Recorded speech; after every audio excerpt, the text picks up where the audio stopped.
รายการนี้เหมาะสำหรับผู้ชมทุกเพศทุกวัย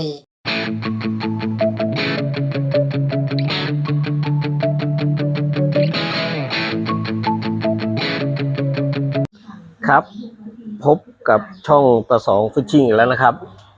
วันนี้เมื่อพอดีมีลูกค้าท่านหนึ่งมาถามว่าไอ้รอกเวลาปิดเบรกหมุนแล้วแต่ทำไมมันยังหมุนเองได้นะครับเนี่ยครับคือเนื่องจากเกิดสาเหตุนี้นะครับคือลูกค้าได้ไปถอดหยอดน้ำมันนะครับก็เลยทำให้เบรกไม่ค่อยจับครับลอกตัวนี้เป็นลอกอาบูนะครับอาบูโปรพ็อกเก็ตนะครับสีเขียวแมลงทับนะครับครับก็จะประมาณนี้นะครับเดี๋ยวผมจะถอดเช็ดน้ำมันออกให้นะครับเพื่อนๆพอดีลูกค้าไม่ได้บอกให้ล้างด้วยนะครับก็จะถอดเช็ดแต่แค่น้ำมันนะครับอาการแบบนี้ครับแล้วก็จะบอกวิธีหยอดน้ำมันให้เพื่อนๆด้วยนะครับว่าไม่ควรจะหยอดตรงที่เป็นแผ่นรองผ้าเบรกนะครับเพราะว่าจะทำให้เบรกลื่นครับเดี๋ยวผมจะมาบอกนะครับโอเคครับเดี๋ยวมาตามกันครับก่อนอื่นเราก็จะมาถอดแขนลอกออกก่อนนะครับถอดเพจยึดน็อตออกก่อนสายตาก็เริ่มไม่ค่อยดีแล้วนะครับเพื่อนๆแต่เรายังมีลูกค้าให้ความไว้วางใจมาถอดมาลื้อให้นะครับมาสอบถามอาการ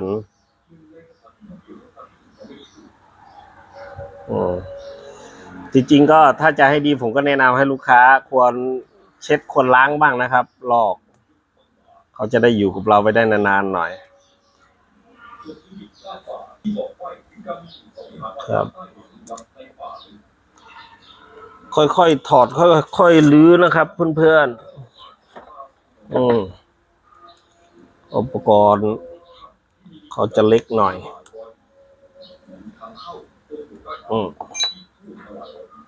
ครับหลักการขันน็อตก็เหมือนเดิมครับเพื่อนๆขันพอตึงนะครับลอกอาบูผมก็ไม่เคยได้ถอดนานแล้วนะครับตระกูลอาบูตอนนี้ขายทิ้งหมดแล้วครับเขาจะมีตัวล็อกนี่ครับกิ๊บเกือกม้าล็อกตรงหัวเสานะครับเพื่อนๆเนี่ยครับเดี๋ยวผมจะมาแกะก่อนนะครับวิธีแกะเกือกม้าของผมก็ง่ายๆนะครับเพื่อนๆจับตัวน็อตผิดครับเลือกเป็นไขควงปากแบนเบอร์เล็กที่สุดเลยนะครับเพื่อนๆจะสังเกตดูนะครับเขาจะมีร่องอยู่นะครับเพื่อนๆร่องเนี่ยครับแล้วเราจิกเข้าไปเลยครับเพื่อนๆแล้วดันออกข้างๆครับแค่นี้เองครับก็หลุดแล้วครับเพื่อนๆเห็นไหมครับวิธีถอดกิ๊บเกือกม้านะครับแล้วก็ค่อยๆเรียงดีๆนะครับเพื่อนๆพอเราถอดมาได้ลักษณะแบบนี้แล้วนะครับเรียงเข้าไว้เลยครับลอกตัวนี้เวลาแกะก็เนี่ยครับเพื่อนๆเขาจะมีน็อตยึดเป็นน็อตสปริงนะครับยึดไม่ต้องกลัวครับตัวนี้ไม่หล่นครับเพราะว่าเขามีกิ๊บเกือกม้าใส่รองไว้ให้ข้างในอยู่นะครับผมจะดึงออกมาก่อนนะครับเพื่อนๆดึงออกมาเป็นอย่างนี้นะครับตัวลอกครับอาบูเม็ดนวงเขามีมาให้4เม็ดก็แกะออกไปแล้วนะครับ2เม็ดเพื่อความลื่นของลูกค้าไปโมไปแต่งครับ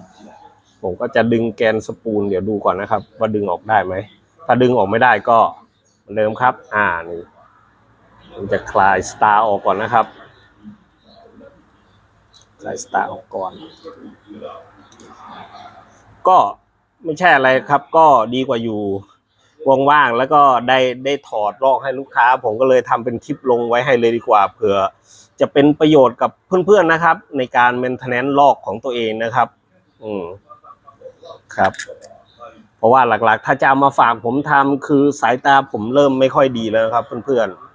ๆกลัวแบบว่าชิ้นเล็กชิ้นน้อยมันเยอะครับผมก็จะประมาณนี้ก่อนนะครับเดี๋ยวจะแกะตัวลอกออก ครับนี่เขาจะมีน็อตอีกชุดหนึ่งนะครับนี่ให้เราคลายน็อต2ตัวนี่แหละครับออก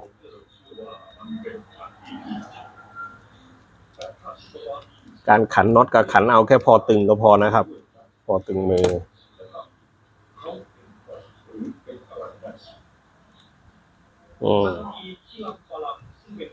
ก็ไหนๆก็ได้ถอดแล้วทำเป็นคลิปลงให้เพื่อนๆเลยดีกว่าครับพยายามเรียงไว้ดีๆนะครับเพื่อนๆเสร็จแล้วเวลาประกอบคืนก็ให้เรียงไปเลยครับเรียงตามที่เราเรียงไว้ครับจากนั้นก็ยกฝาครอบเขาออกนะครับเพื่อนๆค่อยๆยกนะครับแนะนำว่าค่อยๆเบาๆที่สุดครับ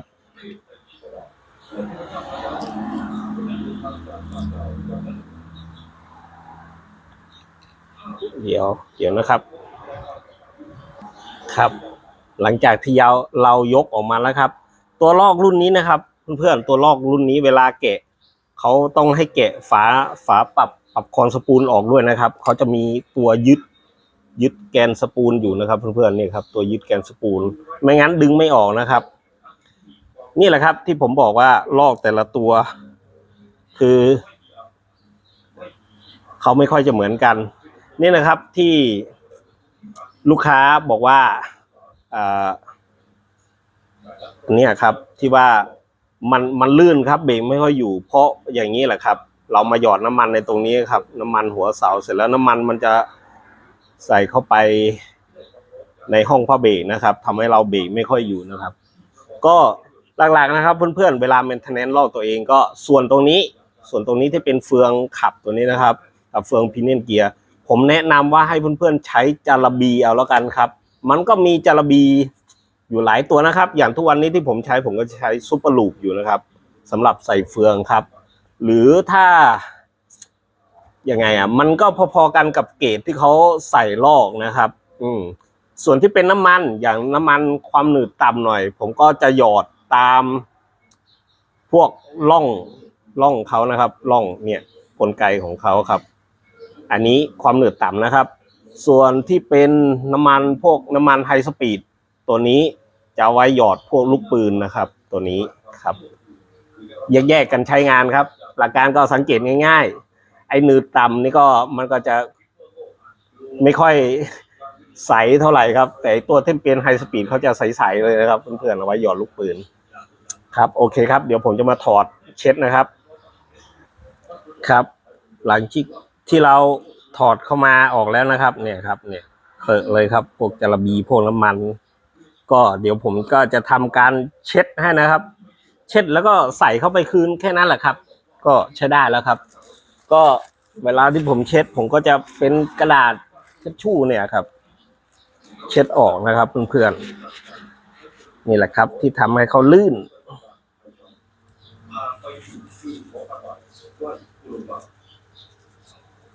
นี่นะครับทำให้เขาลื่นมาก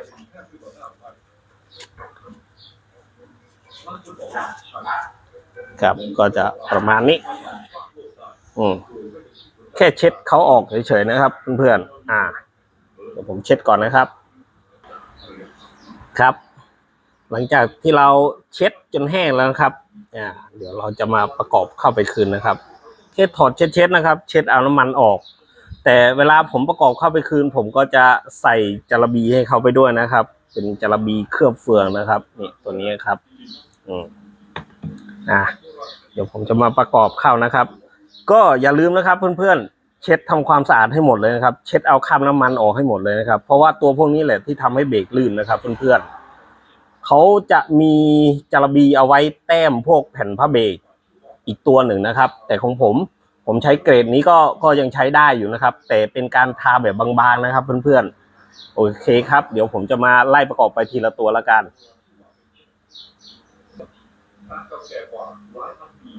ครับ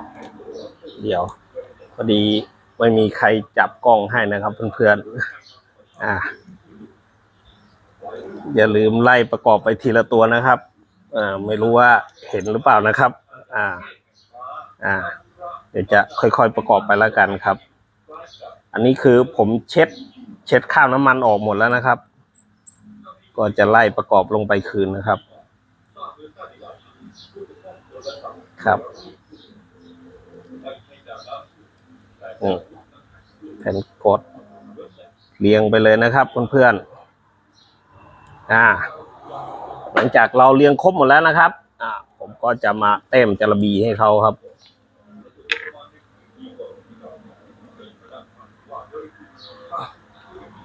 ไอ้จระบีตัวนี้ก็เกาะเฟืองดีนะครับเพื่อนๆเนื้อเขาจะเป็นสีขาวนะครับกล่องมันไม่โฟกัสนะครับเนี่ยครับอย่างเงี้ยครับเป็นเนื้อใสๆผมก็จะป้ายไปตามเฟืองนะครับนี่เหมือนเดิมแปะไปกับพรีเนียมเกียร์โอ้ไม่เห็นครับเนี่ยครับโดยที่ห้ามเด็ดขาดเลยนะครับห้ามให้มีน้ำมันเขากระเด็นไปในชุดพระเบรกเขานะครับพอเราได้ในลักษณะแบบนี้แล้วนะครับก็นี่เลยครับนี่เพื่อนหมุนเอาเลยครับเห็นไหมครับเปาะเฟืองดีครับยี่ห้อนี้ครับหลอดหนึ่งก็500 กว่าบาทนะครับเพื่อนๆหลอดนี้ครับก็จะประมาณนี้ซื้อมาหลอดเดียวก็ใช้จนครับผมนี่ขนาดผมล้างแล้วก็ใส่ให้ลูกค้าด้วยนะครับก็ใช้มาหลายปีแล้วครับตัวนี้เดี๋ยวผมเช็ดครับเมื่อกี้ผู้กันไม่สะอาดนะครับก็เลยเช็ดสักหน่อยนี่ครับใส่ก็ใส่พอดีแล้วกันเพื่อนๆไม่ต้องให้เยอะมากครับเพราะว่าเขาเกาะเฟืองดีอยู่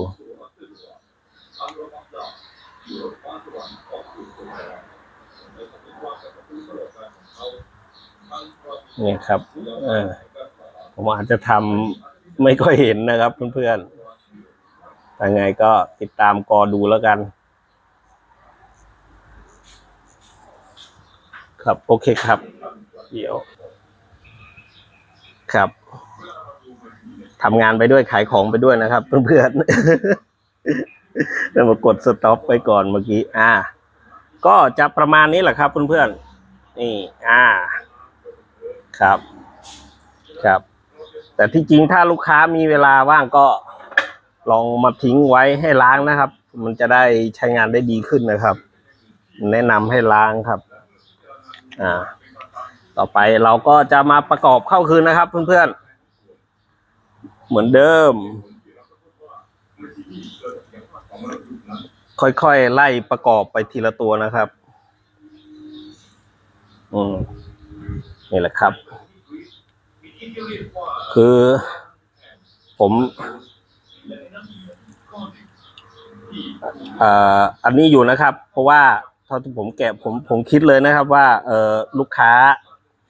น่าจะมาหยอดน้ำมันตรงหัวเสานะครับหยอดเพื่อ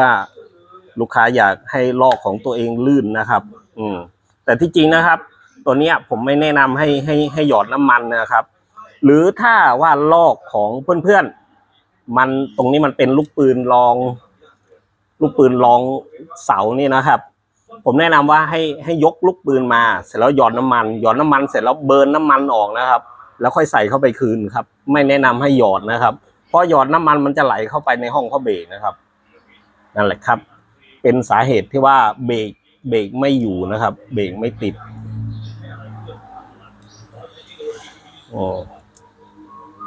ต่อไปเราก็จะมา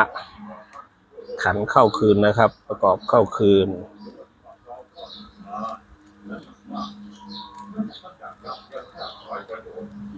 ครับ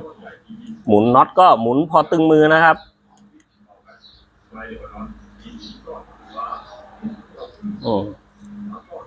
อาจจะมีชัดบ้างไม่ชัดบ้าง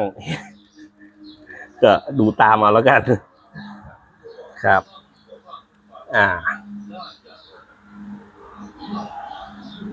ต่อไปก็เป็นชุดนี้นะครับ ใส่ให้ถูกแล้วกัน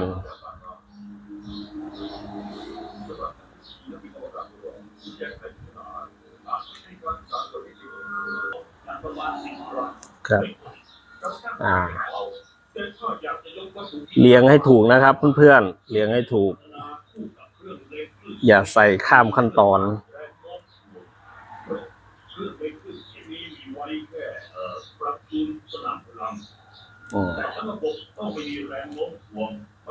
คลิปนี้เป็นการเช็คอาการให้ลูกค้านะครับลูกค้าบอกว่าเบรกมันลื่นเบรกไม่ค่อยอยู่ครับแต่โดยธรรมชาติของรอกเบสคัตติ้งนะครับการที่ว่าเบรกเขามีการคลายออกบ้างนะครับมันเป็นเรื่องธรรมดานะครับเพื่อนๆเพราะยังไงถ้าเราก็ต้องเซตเบรกให้เขาวิ่งออกบ้างครับไม่งั้นสายตึงก็ไม่ดีครับสายขาดครับสายระเบิดแล้วลูกค้าก็จะมาโทษว่าสายยี่ห้อนั้นยี่ห้อนี้ไม่ดีนะครับถ้าไงก็ลองจากประสบการณ์ตัวเองแล้วกันครับเพื่อนๆครับลอกตัวนี้ก็ลอกในตำนานอีกตัวนะครับผมว่าเพื่อนๆที่เล่นเหมือนกันก็ต้องเคยผ่านมาบ้างแล้วล่ะครับพวกตระกูลอะไรตระกูลโตรจำชื่อไม่ได้ครับล็อกเก็ตตระกูลล็อกเก็ตครับผมเมื่อก่อนก็จะมีล็อกเก็ตพรีเมียมนะครับของผมตัวสีส้มครับขายไปแล้วครับตัวนั้นเรื่องเบรกนี่สะใจมากครับเอาไว้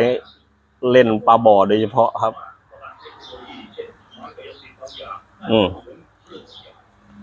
ก็คลิปนี้ก็เป็นการเมนเทนแนนซ์ลอกตัวเองได้เหมือนกันนะครับเพื่อนๆดูเสร็จแล้วก็เอาไปทำตามได้เลยนะครับฝากกับผมก็สายตาไม่ค่อยดีแล้วนะครับถ้าไงก็ดูคลิปแล้วทำตามเองเลยครับประกอ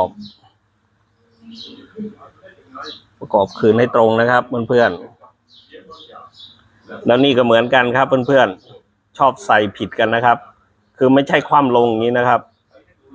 ของผมเน้นหงายขึ้นนะครับเพื่ออะไรนี่เดี๋ยวผมจะบอกครับเพื่อเขาไว้ดันกับแขนตัวนี้แหละครับเพื่อนๆเอาไว้ดันนะครับนี่ก็จะประมาณนี้ลืมไปเดี๋ยวจะมาแนะวิธีใส่กิ๊บเกือกม้าคืนนะครับใครอาบูเขาชอบทำให้ยากหาร่องนะครับเพื่อนๆร่องเพื่อนๆเห็นร่องครับไหมครับเนี่ยครับร่องเขาเนี่ยร่องเขาครับเนี่ยเสร็จแล้วให้เราเล็งนะครับจับยัดให้ตรงนะครับเพื่อนๆ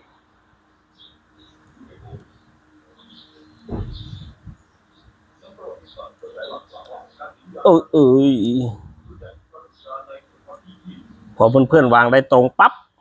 ตรงแล้วนะครับเพื่อนๆดูนะครับตรงแล้วนะครับเอาไขควงปรับแบนดันเลยครับนี่ครับติดแล้วครับนี่คือวิธีการใส่ของผมครับดูนะครับใช้ได้กับกิ๊บเกือกม้าทุกตัวนะครับเพื่อนๆเนี่ยล็อกหัวเสา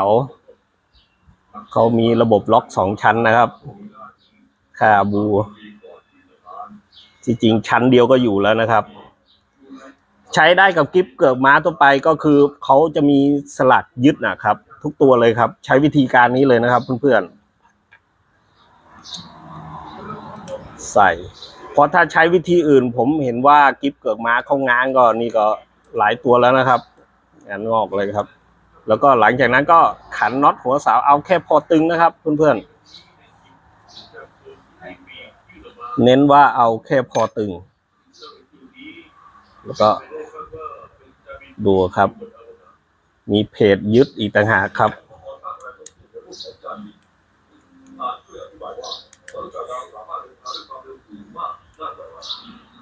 ครับ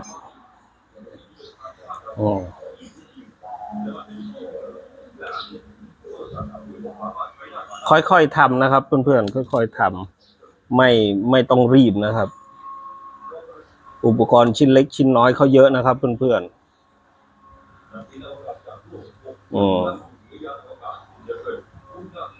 ครับครับMade in Sweden ตรวจสอบครับ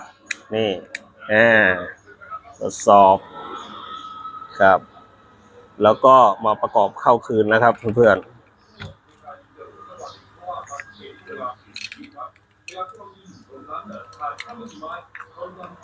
ครับประกอบเข้าคืนนะครับโอ้ไปมาคลิปนี้ยาวเลยนะครับเพื่อนๆก็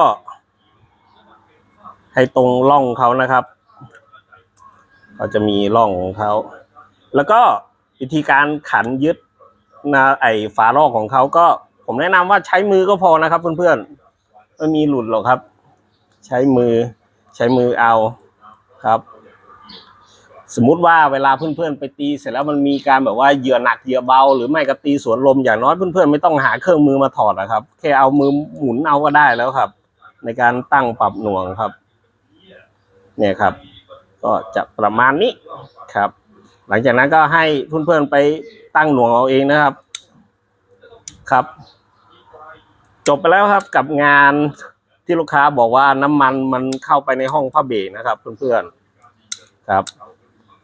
เข้าไปในห้องผ้าเบรกเสร็จแล้วมันเบรกไม่ค่อยอยู่นะครับแน่นเลยครับนี่ครับโอเคครับถ้าไงก็ฝากติดตามผลงานคลิปดีๆของผมอีกนะครับ